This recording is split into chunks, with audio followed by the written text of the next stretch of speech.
Bedanya apa enggak? Oke. Assalamualaikum warahmatullahi wabarakatuh.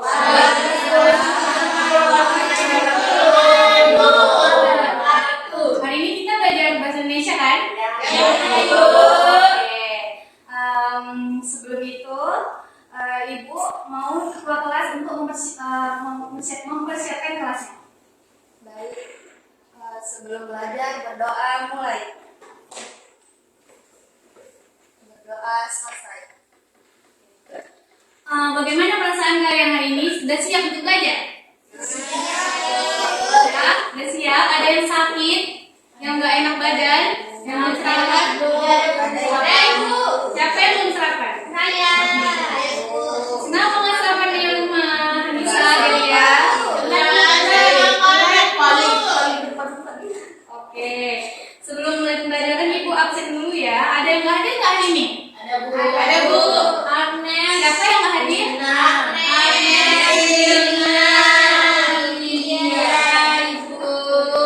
Agnes kenapa nggak hadir? Sakit.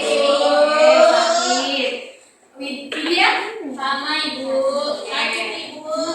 Semoga yang nggak hadir hari ini karena sakit cepat sembuh ya, biar bisa mengikuti pembelajaran. Oke, hari ini ada yang tahu nggak kita belajar materi apa? Teks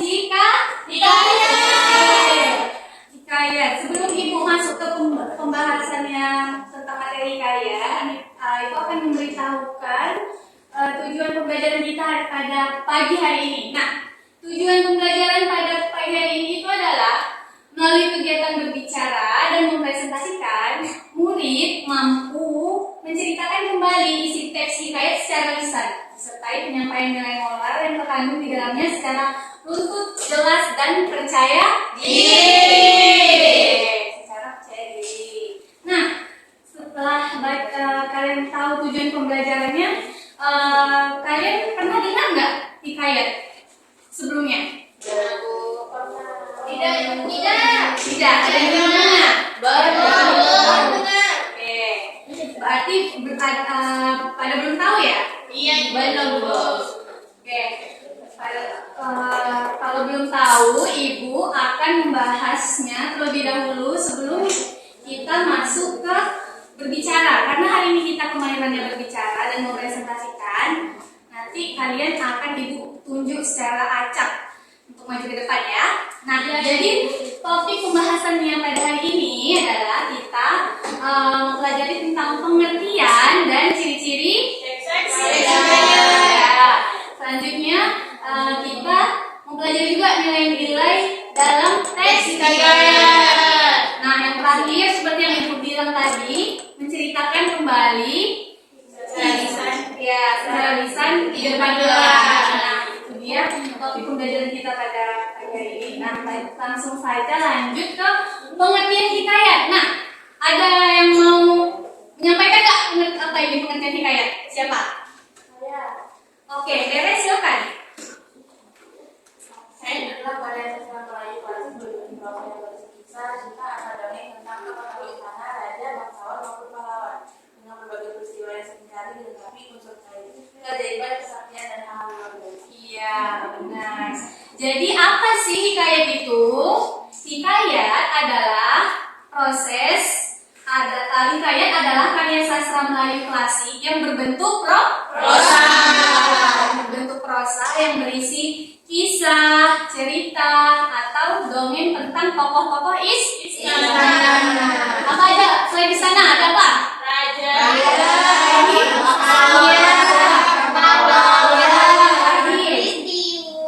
Peristiwa yang sering kali dilengkapi dengan unsur keajaiban, kesaktian, dan hal yang di luar itulah yang dimaksud dengan hikayat. Nah, jadi hikayat ini dia mengandung tentang cerita yang berbau-bau istana atau istana sentris. Nah, itu dia. Oke, jadi kalian sudah mengerti belum tentang apa itu hikayat? Sudah melanjutkan ke ciri-ciri teks hikayat. Nah, teksi kaya itu apa? Apa aja? Anonim. Ya, bersifat anonim dan religius. Bersifat anonim itu kalian paham nggak maksudnya apa? Bersifat anonim, ada yang tahu nggak apa? Pengarangnya tidak diketahui. Iya, benar sekali, Aldo. Nah, kalau bersifat anonim itu berarti kita nggak tahu siapa yang pengarangnya dari cerita hikayat itu. Terus bersifat religius. Religius itu berarti dia mengandung unsur keagamaan. Lanjut yang kedua, tokoh-tokohnya sering berasal dari kalangan bangsawan, raja, tokoh sakti atau istana sentris seperti yang sudah dijelaskan tadi di pengertian hikayat. Terus lanjut yang ketiga ada bersifat fantastis. Ya, bersifat fantastis dan penuh keajaiban dan kemustahilan. Itu sudah dibahas tadi pada sudah dibahas di pengertian hikayat tadi. Oke, lanjut yang terakhir. Hikayat itu dia menggunakan bahasa Melayu klasik atau biasa disebut dengan arkais. Nah, arkais itu bahasa yang digunakan adalah bahasa Melayu lama yang sudah jarang dipakai sehari-hari seperti hatta, syahdan, maka, atau adapun, kisah atau sebermula. Nah, kata-kata ini tuh berfungsi sebagai penanda pembuka atau peralihan cerita pada teks hikayat. Nah, makanya ada kata-kata ini. Hatta, syahdan, maka adapun, kisah dan sebermula. Pernah nggak kalau misalnya kalian baca hikayat itu ada kata-kata ini? Hatta, syahdan. Nah, itu artinya. Udah paham? Kita lanjut ke nilai-nilai dalam hikayat. Nah, nilai-nilai dalam hikayat itu ada berapa? 5. Ada nilai moral,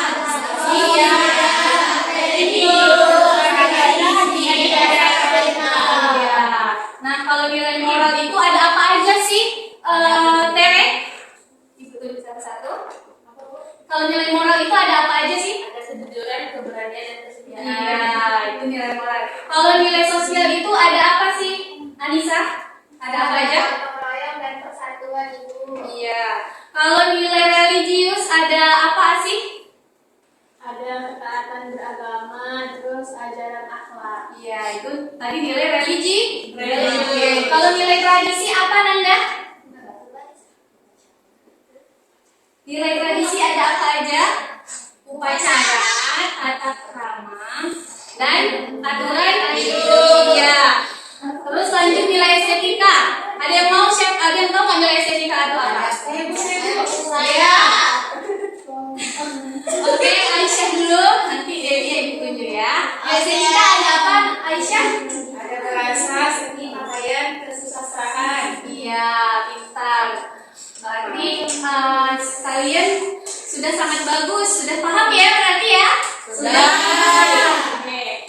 Nah, karena kita sudah membahas nilai-nilainya tadi, kan kita hari ini kemahiran berbicara nih. Jadi Ibu akan mencontohkan bagaimana cara berbicara teks hikayat dengan baik dan benar.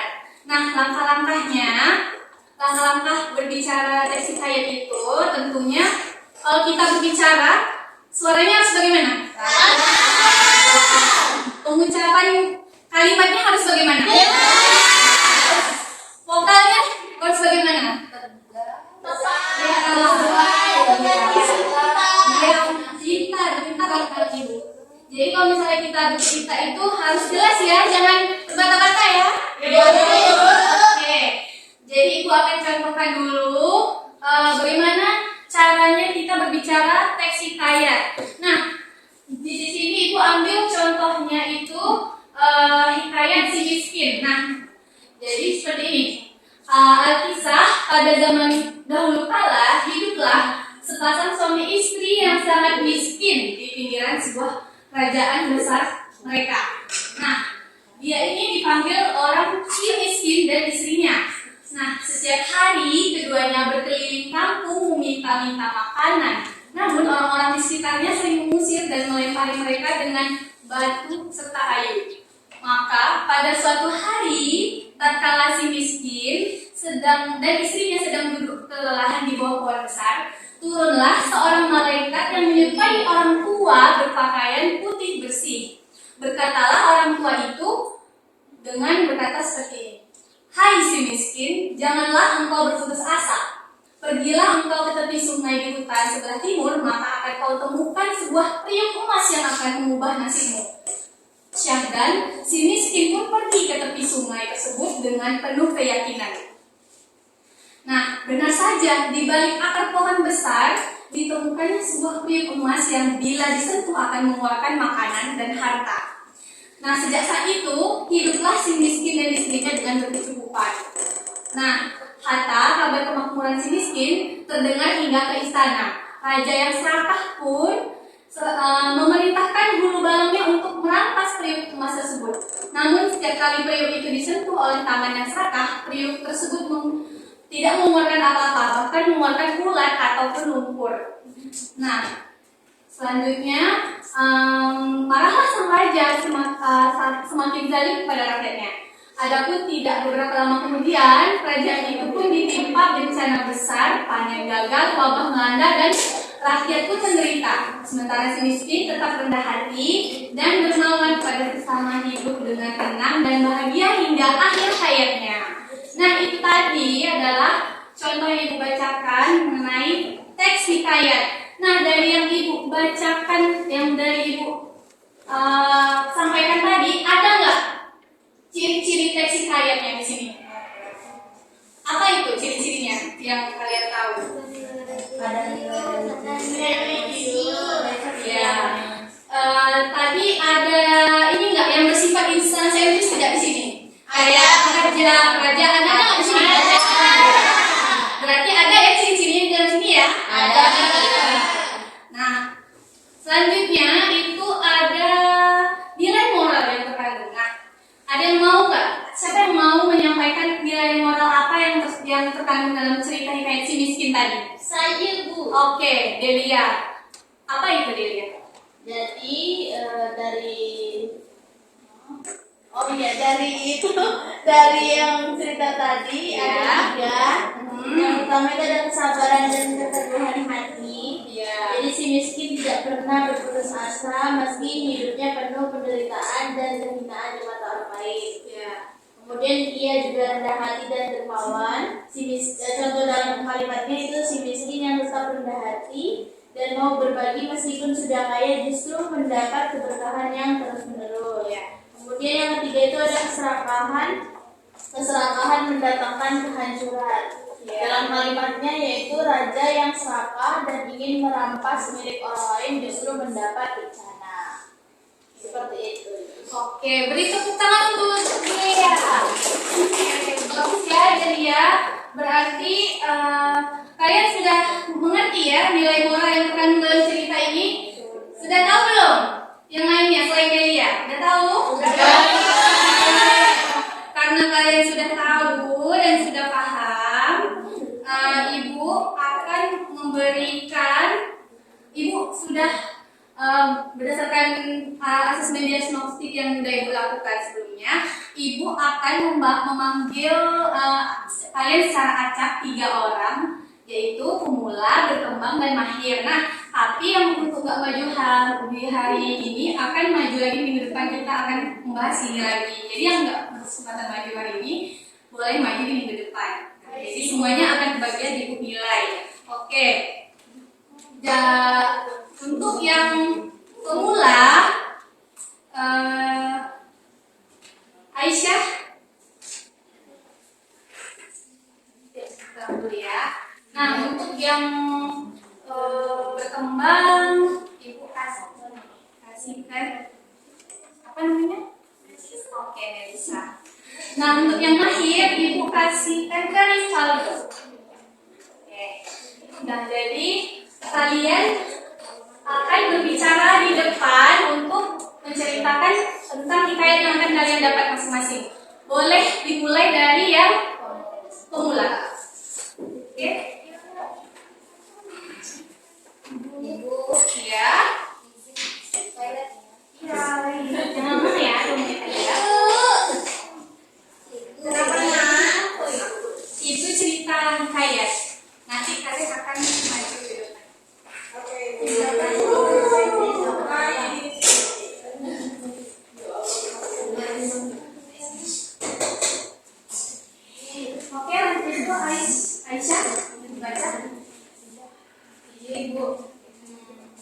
Contoh teks hikayat si miskin.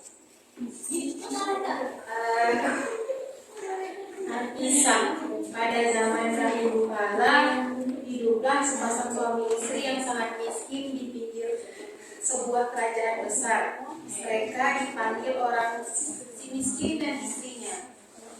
Maka pada suatu hari, tak kala si miskin dan istrinya sedang duduk kelelahan di bawah pohon besar. Turunlah seorang malaikat. Gak dengar ibu. Nggak dengar ya? Aisyah mau ulangi lagi? Boleh ibu. Alkisah pada zaman dahulu kala hiduplah sepasang suami istri yang sangat miskin di pinggiran sebuah kerajaan besar. Mereka dipanggil orang si miskin dan istrinya. Setiap hari keduanya berkeliling kampung meminta makanan. Namun orang-orang di sekitarnya sering mengusir dan melempari mereka dengan batu serta kayu. Sudah ibu. Sudah sampai situ aja. Aisyah hanya mampu sampai situ aja ya? Iya ibu. Kepanjangan. Oke. Dari yang kalian lihat, bagaimana cara Aisyah menyampaikan? Sudah benar belum? Kurang lancar. Tidak boleh dibikin derek. Aisyah sudah berani untuk maju ke depan. Berani? Sudah?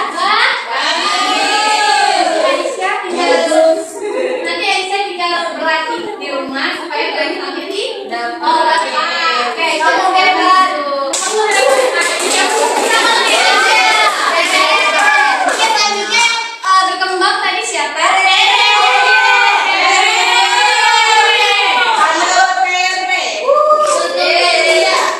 Kalau Tere kan saja kita bilang yang saja.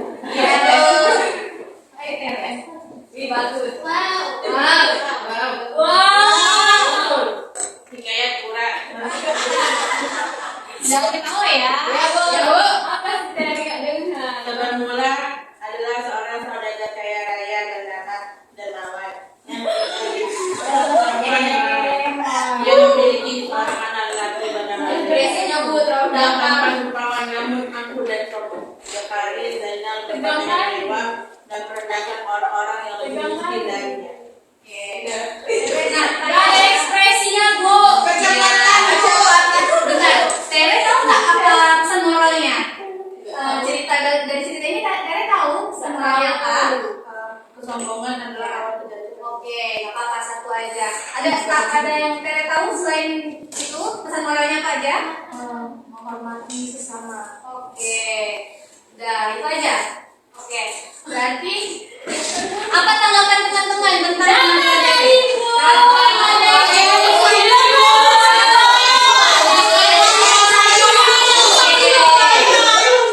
Oke, baik. Berarti Tere hanya perlu suaranya nanti diperjelas lagi ya untuk pengucapannya sudah bagus hanya kurang jelas. Dan Tere juga bisa menyampaikan pesan moralnya. Udah bagus Tere. Beri tepuk tangan untuk Tere.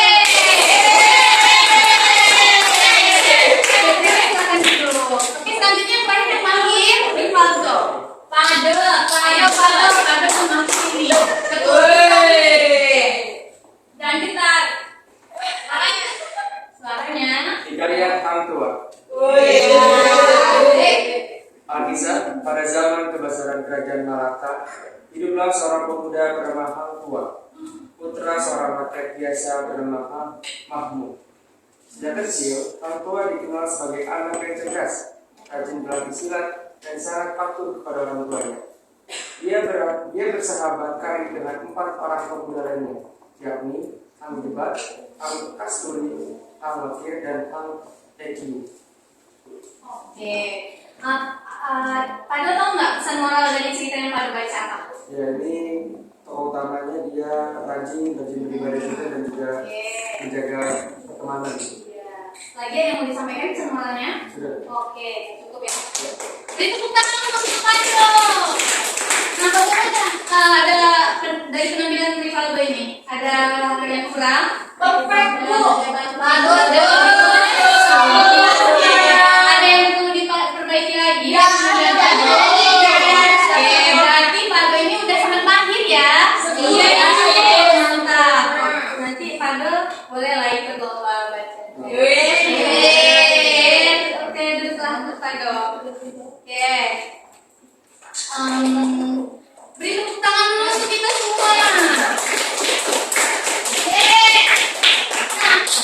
dari pembelajaran kita pada hari ini, apa yang kalian dapatkan dari pembelajaran kita hari ini? Mengenai hikayat. Kami belajar bahwa Oke, Delia. Oke. Ayo Bu. Oke, Kami Delia. belajar bahwa teks hikayat itu memiliki 5 nilai. 5 nilai. Iya. Kemudian kita juga belajar ciri-ciri teks hikayat yang baik dan benar itu seperti apa, serta kita juga belajar bagaimana caranya untuk membacakan teks hikayat yang baik dan benar itu seperti apa. Iya, bagus.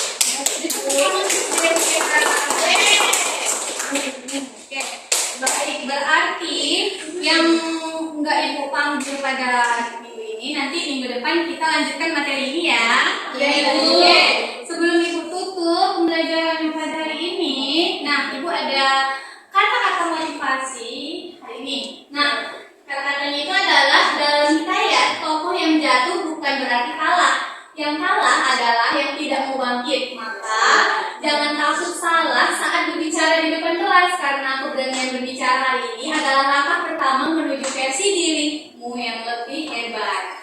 Oke, sekian pembelajaran Ibu pada hari ini. Nanti kita bertemu lagi di minggu depan. Ketua kelas boleh menutup. Mulai. Selesai. Oke. Terima kasih. Terima kasih.